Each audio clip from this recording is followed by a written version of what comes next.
This is a Boundary Waters trip review entering in at entry point number 4 en route to Crab Lake. To get there, you have to go from Burntside Lake. There's public entry points at a couple different places. I've taken this trip a couple of different times, and I always make a photo book to commemorate that trip. So I'll be referring to photos from a couple different trips as I point things out along the way. The first time I took the trip, I went with a group of guys, and we all are pretty experienced, and we we all play our parts pretty well, know what role we play. So we put in on Burntside Lake, somewhere around here, and paddled across. It took us about an hour and a half. The second time that I took the trip, I went with my younger son, my friend, and his younger son, and what we did was got a tow across Burntside Lake, and that tow was from this southern point down here off of Tamarack Creek down here, and that tow brought us up through all of these islands to this entry point. This first portage is over 400 rods. 320 rods is 1 mile, so you can imagine that portage weeds out a few people from the onset. With both groups on both trips, our goal was to paddle across Crab Lake and stay here on this lone site on Little Crab Lake. The second time I went with my friend and his son and my son, um, the paddle across or the ride across Burntside Lake was really great. The portage took us. Let's see, we double portage, so it took us about an hour and a half, 2 hours. And in fact, on that portage, I was dealing with a bad knee, so it slowed us down even more. These are all pictures from that portage, and it's gorgeous. If you look at the elevation lines on your map, you're going to notice that you start low, rise up. There's a little bit of a dip down here in this bog, a little more than halfway through, and then you climb up and then come out on Crab Lake, having gone downhill quite a bit. But these first few pages of this photo book all show pictures of that portage. This is the end of that mile plus portage on Crab Lake right here. And on both of these trips, so same place right here. This day with my group of guy friends, it was no problem. We loaded up and paddled straight across Crab Lake. But on this day, even though the pictures don't show it, the wind was really blowing. And so um, what happened on that trip was we had to stay at this campsite on our first night. And so that campsite is pictured here. It was nice. It was on a peak. The wind blew in on us for over 13 straight hours. At one point, it picked up my friend's canoe and um, actually dumped it into the lake. We had to grab it.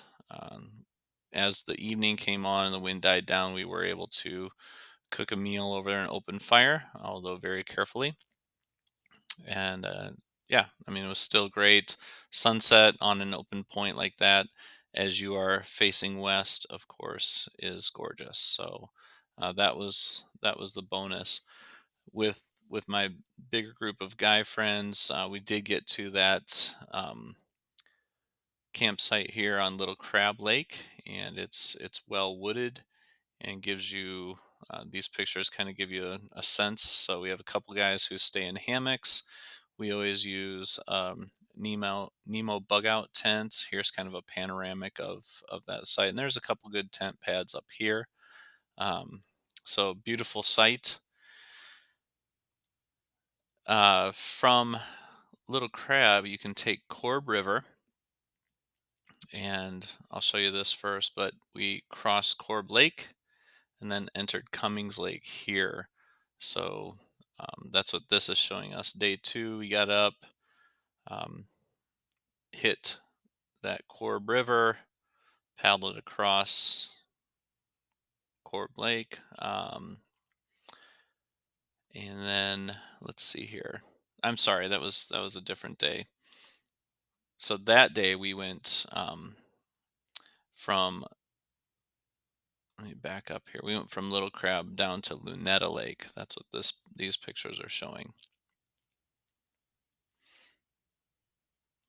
So here going to Lunetta, it's not the easiest paddle. You're crossing this boggy area, and that's what you see here in these pictures. So it can be pretty slow going. Once we got to Lunetta Lake, the fishing was pretty good, and had a good time on that. With the second group, we did end up getting back to Little um, Crab Lake and got the same campsite. And then we mostly just stayed around that area. One of the more fun things to do on that trip is to go from Little Crab Lake, Korb River, across Korb Lake, and then up in this little area up to Silaca Lake. So I enjoy that trip from Korb to Silica because it's very, very remote, and I don't think a lot of people make that trip. It's narrow, slow stream.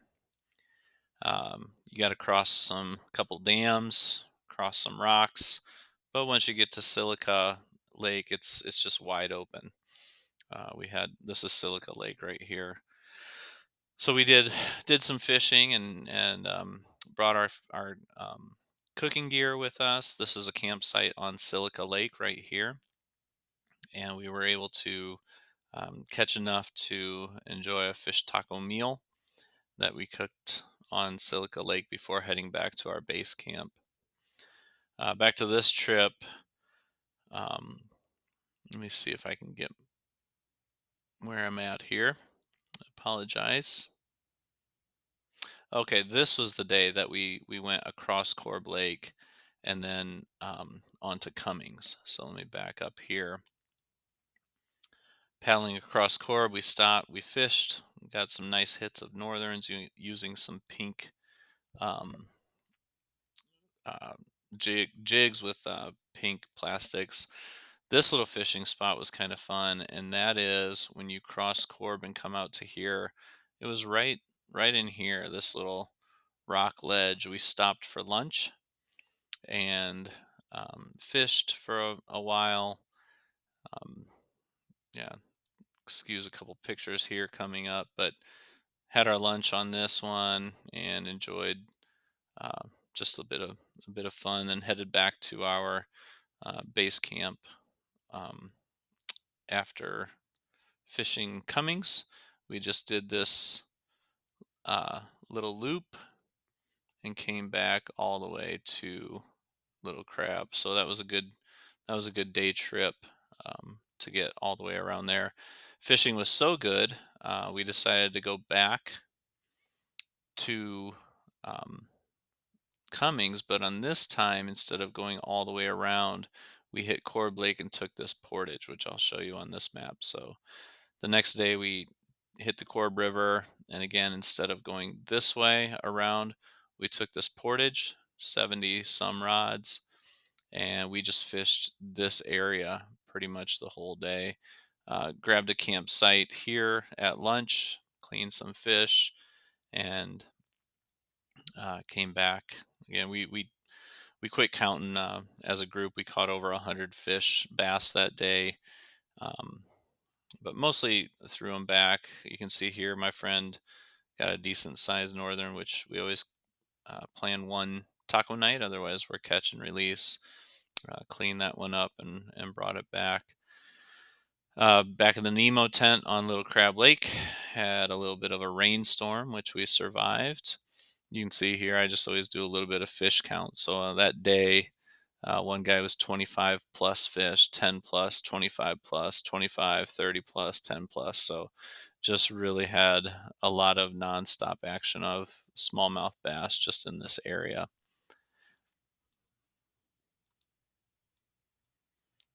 Um, Yeah, this trip with my guy, my son and his my friend and his son was pretty short, so we came back. This is coming back from Silica to Korb Lake. This is crossing Korb Lake as the sun is setting, so really, really gorgeous. Got back to our campsite on Little Crab and did some fishing there. The next day it was a little overcast and rainy, so my buddy went out in this area and just walked along the shores and explored kind of this um, area that we were alone. He liked to do nature photography, so these pages show some of the wildlife and things that he saw there. Little beaver action on this tree. And then he came back, and then we went in the afternoon. That day, we went back to Lunetta and fished. Again, we went through that bog area and fished Lunetta. Had some action, not a ton, um, but enough to keep the boys entertained. So that was good. So the photo books are a great way to capture your trip and remember them in the years to come. Again, this is on the way to Silica Lake.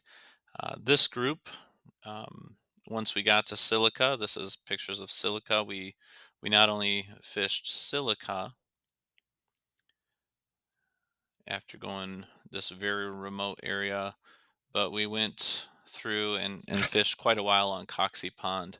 We had a good conversation about what makes one body of water a pond and the other one a lake, and none of us knew or came up with very good ideas. It was a hot day, so we got down into the water, so I had to strip down a little bit there, unprepared for that. And then as we were coming back, this is on Korb Lake, um, the skies opened up and just dumped on us, which was all right. By the time we got back to our little crab lake, we had a meal and we just have some fun. So we had an outdoor best chef or cook off, and I bring little prizes for the winners and do different things like that. So here's another angle of the Little Crab Lake campsite. This is crossing back um, on Crab Lake, hitting that portage, which was our end point. Now it's our starting point, and just going back through this photo book. I focused a lot on some poetry, so apologize for some of the pictures here, but uh, this was a fun one to make because we took some of the best pictures and found some good poetry to um, kind of enjoy the beauty of the boundary waters in different forms. This is one of my favorites. So we do a little post trip um, survey, and this page won the best page of the book. So here the poem, the little stanza says, "Old men ought to be explorers. Here and there does not matter. We must be still and still moving into another intensity, for another union, a deeper communion." And this picture is taken between Korb Lake and Silica on that very remote little stream there. So overall, a great area to explore. Again, this is that southwest corner of the Boundary Waters, so it's disconnected. And again, here's entry point 4. Um, as you see the overview of the entire Boundary Waters, you can see it's just this southwestern section that is sometimes forgotten and left alone simply because of the disconnected feeling I think that it presents. Pictures of the portage coming back. Once we got there, it took us about an hour. So Burntside Lake entry point at the end of that portage. That was 4:30. This picture says we were loaded up and off the lake by 5:30. So uh, beautiful, beautiful area. Would definitely recommend going there.